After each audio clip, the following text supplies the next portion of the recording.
In its 143rd year, Kieler Woche is taking place from 22 to the 30th of June this year. It has an extraordinary, international atmosphere and is one of the largest sailing events in the world. It is regatta sailing at the highest level. This is Kiel Week. Kiel Week 2024 kicks off with the official opening of the sailing competition at the Olympic Centre in Kiel, Schilksee. The Ilka 7 class, formerly known as the Laser, was the guest on the media course in Stranda Book today, and it was the day of the international training group of German sailing veteran Philipp Buhl. This training group consists of Buhl himself, as well as the Frenchman Baptiste Bernaz and the Norwegian Herman Thomasgaard. We are committed to do this Kieler Woche. For us, it is important that we have another competition and to get away from Marseille. It is quite stressful mentally when you are too long in one place, so Kiel is a nice change for us. Good wind with light gusts, short waves, 13 to 16 knots, typical Kiel Week conditions. In the yellow group with the stars Buhl, Baptiste and Thomasgaard, the 36-year-old Frenchman Bernaz dominated all three races of the day. Bernaz, who has already competed in 4 Olympic Games and was world champion in 2022, took 3 first places. Good positioning on the race course together with really good speed underlined the Frenchman's exceptional performance on the first day. Germany's great Olympic sailing hope Philipp Buhl, who's preparing to compete in his 3rd Olympic Games in Marseille, finished 3rd in the first race of the day. In the second race, which was much tighter, Buhl fared much worse and collected his worst score of the day with 15th place. In the final and 3rd race of the afternoon, things went much better again and Buhl took 2nd place. After the first 3 races of the Ilka 7, Bernaz is in first place with a clean sheet ahead of Australia's Finn Alexander and Italy's Lorenzo Chiaverini, who competed in today's blue group. Philipp Buhl is in 5th place, Herman Thomasgaard in 6th, completing the Buhl International Training Group. Tomorrow the programme continues in Schilksee with the Ilka 6 on the media track.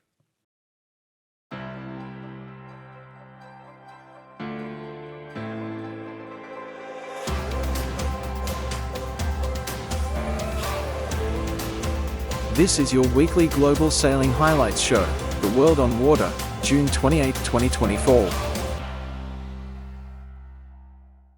The 115-year-old international 12-meter class encompasses a living history of racing yacht design by the world's foremost naval architects, including Olin Stevens, Clinton Crane, William Fife III, Philip Rhodes, Johan Anker, Ben Lexon, and more, who pushed their designs to the very limits of innovation.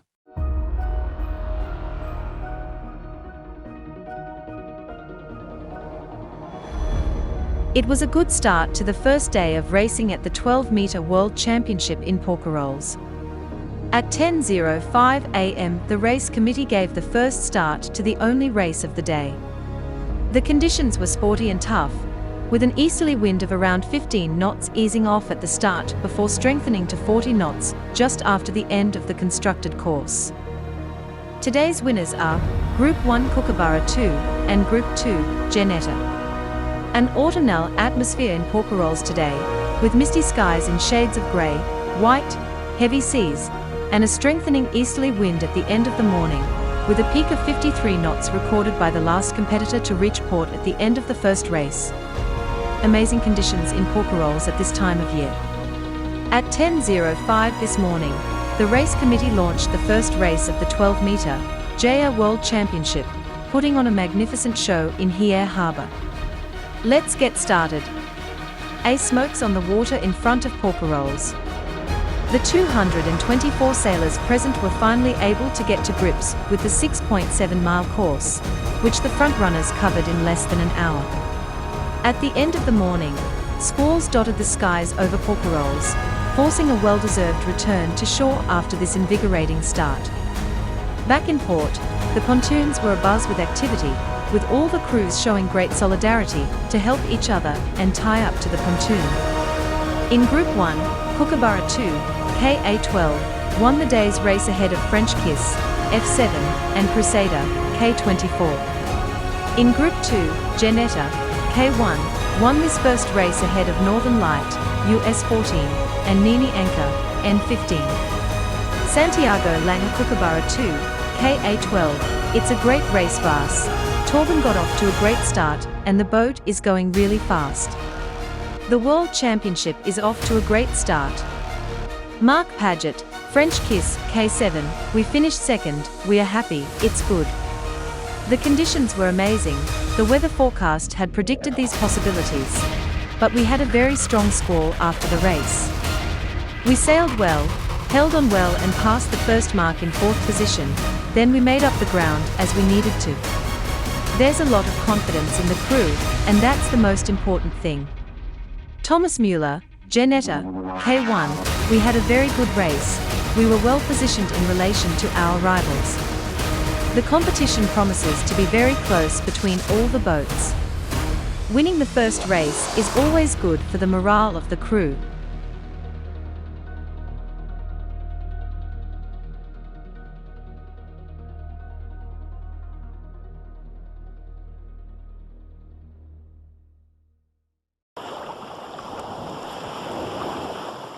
The last time we covered the Clip Around the World race, the fleet had crossed the northern Pacific to finish at the Panama Canal.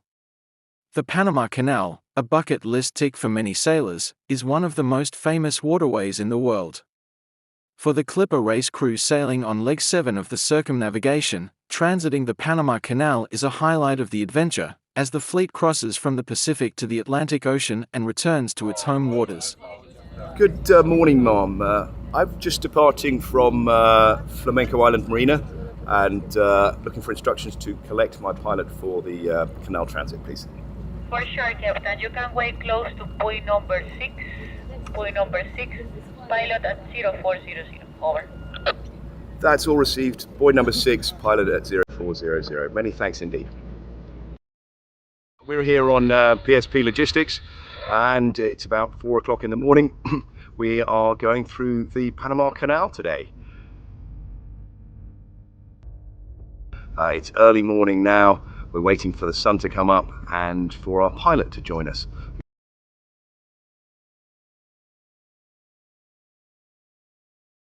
Once we've all got our pilots on, we'll turn around and start heading up the river underneath the Bridge of the Americas and to the first locks, Miraflores locks, which herald the start of our day's adventures. Yeah, we're entering the Pacific side of the canal, the Panama Canal, which as a round the worlder has been something I've been looking forward to. I've always wanted to do the transit through the Panama Canal, and today is the day. But just to see this feat of human engineering, we can essentially have a water elevator, ensuring that we can get from the Pacific side to the Atlantic side of Panama. Amazing. We're going through as the second flight of 3 yachts. We go through each of the locks tied together. Now we are in the lower chamber of Miraflores locks, so we will be on a height of the lake, which is now about 81 feet.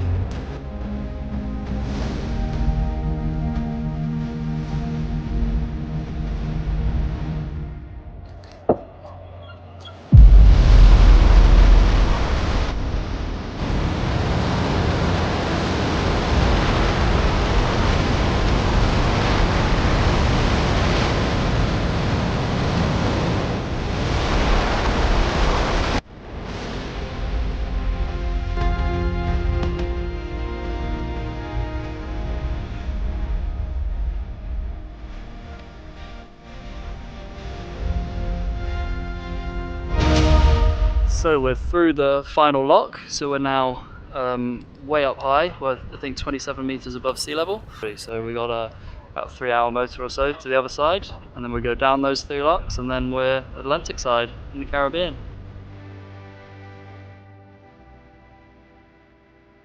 Yeah, we're just now leaving the Pedro Miguel locks, the second set of locks on the Pacific side of the Panama Canal. And from here we're just going under the new Bridge of the Americas before entering the cutting. which is about 20 miles of deep cut, where they had to basically cut the canal through the mountain up to the Gatun Lake. It was a huge engineering feat.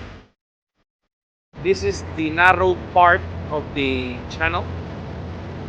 So some vessels, the ones above 91 feet in beam, have a escorting tugboat all the time until we clear this area.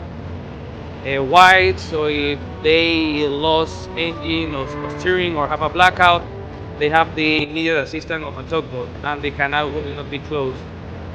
We are now halfway down the Gaillard Cut, and Roberto, our pilot, is swapping out for another pilot to take us on the second half through the Gatun Lakes. Maurice. Nice to meet you, Maurice. Maurice, very nice to meet you. Likewise. Thank you very much. Thanks very much. Bye bye. Nice to meet you. Bye bye. See you. Thank you very much. Thank you for everything. Thank you.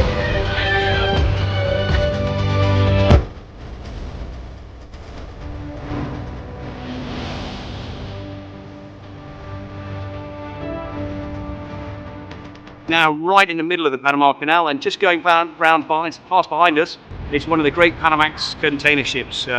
DSP Logistics has been supporting the race for a long time. They've been shipping our containers all around the world, all the spares and maintenance parts that we need. They're so important for keeping the race running.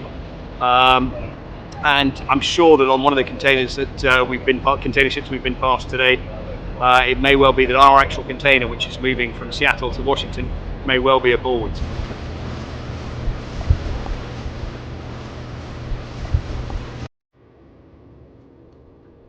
As soon as you can, throw that line on the bow, okay? As soon as you can, throw it. We're in the first of the Gatun locks, waiting to go down to the Caribbean and the Atlantic Ocean. At the moment, this big ship behind us has just come in, and we're waiting for them to fully secure themselves. Behind them, they'll close the lock door, and down we will go. As soon as we get out the lock here, we'll be back in the Atlantic. Just through there is the Atlantic, which is very exciting. But you feel you really have a sense of like doing the full circle, and now we're really on our way home.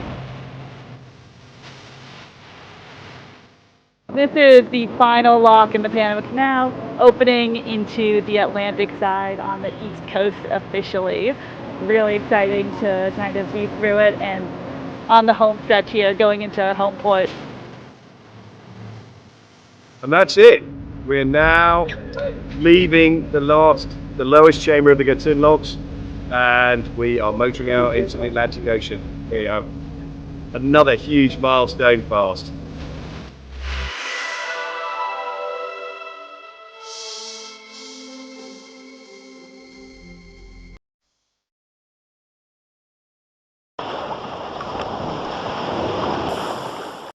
Conditions were ideal this morning in Porquerolles. Long tacks under coloured spinnakers, fine manoeuvres as they rounded the buoys, close-hauled crossings, against a backdrop of grey skies and slightly heavy seas. The 14-12 metres put on a show today in the harbour of Kiel. Of particular note was the magnificent America's Cup-style duel between Kookaburra 2 and Kiwi Magic in the first race of the day. An early wake-up call for the 224 sailors present in Porquerolles for the 12-metre World Championship, with a briefing at 8 a.m. and the first competitors joining the race zone at 8:30 a.m. as planned. At 9:30 a.m. the race committee was able to launch the start of a course built in ideal conditions, with a northeasterly wind oscillating between 12 and 20 knots. The 14 12-metre boats then sailed 2 races in quick succession.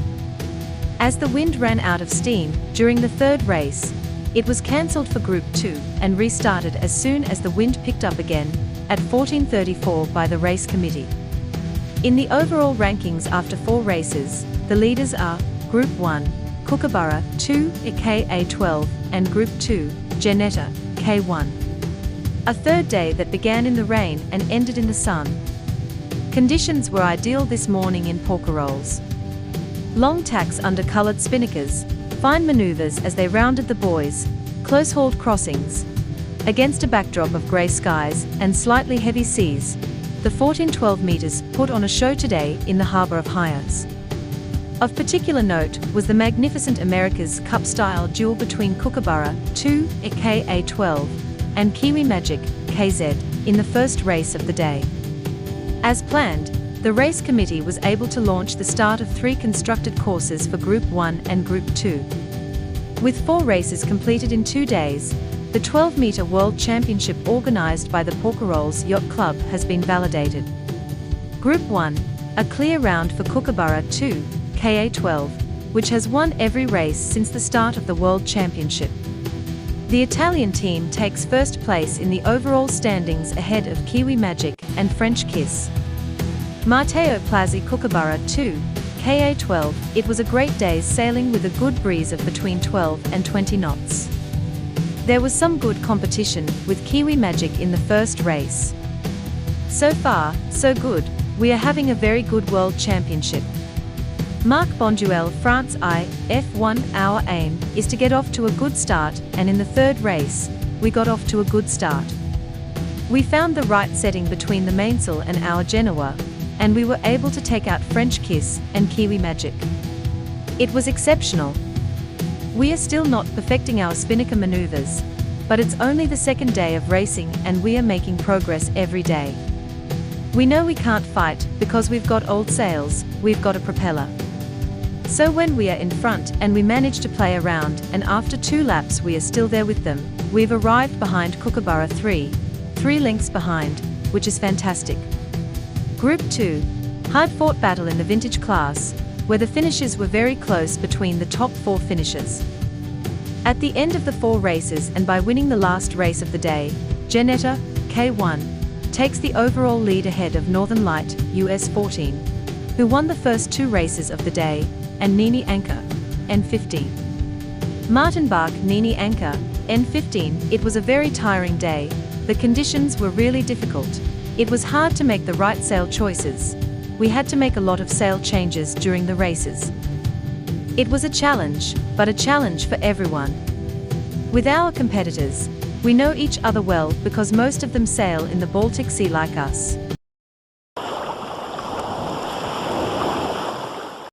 Organized by the Bermuda Race Foundation, which is comprised of volunteers from the Cruising Club of America and the Royal Bermuda Yacht Club, the Newport Bermuda race is the oldest regularly scheduled ocean race, spanning 636 miles, and attracting sailors from across North America and the globe.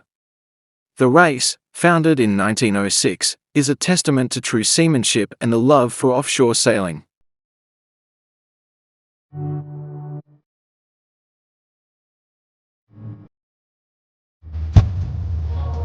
Welcome to all the fans of sailing. We've been waiting a long time for this start to come into Fort Adams. Gorgeous start here out of Fort Adams on Narragansett Bay. Absolutely iconic amphitheater. It's just a perfect place for a race boat start. We got a really, really trustworthy 10, 12 knot southwesterly here today that is going to make it interesting for sure for all these boats off the starting line.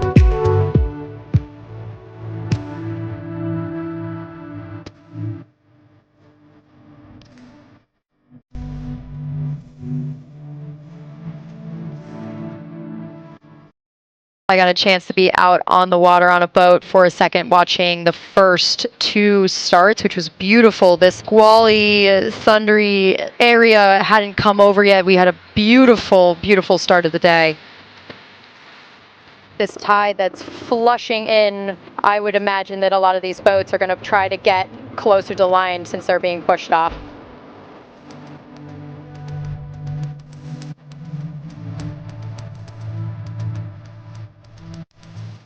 They're lined up for the pin, no going back.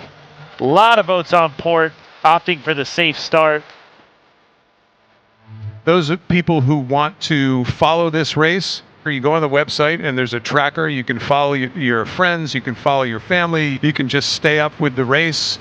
It's been an outstanding day. That gray sky held off just long enough to get everyone underway, and we saw some really impressive starts out there. This day was some sailing at its finest. We're going to thank the weather gods and the state of Rhode Island and Narragansett Bay. It's been a real pleasure sitting here with you guys, watching some incredible sailing. Thanks, Kenny. Thanks, Cole. Go Celtics.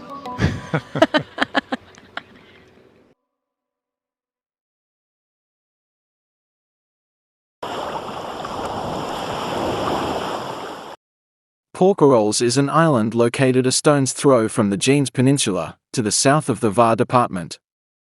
Its southern-colored village lives all year round with its 450 inhabitants, its school, its shops, its hotels, its restaurants. The end of the 12-meter World Championship in Porquerolles. On this final day, a strong Mistral wind, 22 to 36 knots, is blowing across the harbour of Kiel. Due to these conditions, the race committee decided this morning not to launch the race. The 2024 12-meter World Championship organised by the Yacht Club de Porquerolles has been validated, with 6 races contested. The 12-meter World Champions are Group 1, Kookaburra 2, KA12, and Group 2, Northern Light, US 14. Kookaburra 2, KA12, owned by Italian Patrizio Bertelli, and skippered by Brazil's Torben Grael, dominated the World Championship, winning all the races contested. Kiwi Magic, KZ, and French Kiss, F7, completed the podium. Torben Grael, skipper of Kookaburra 2, KA12, this victory is really good. It's the result of a lot of hard work by the team. We prepared ourselves well, we had good sails. A big thank you to Mr. Bertelli for the work that was done and for the great crew he put together.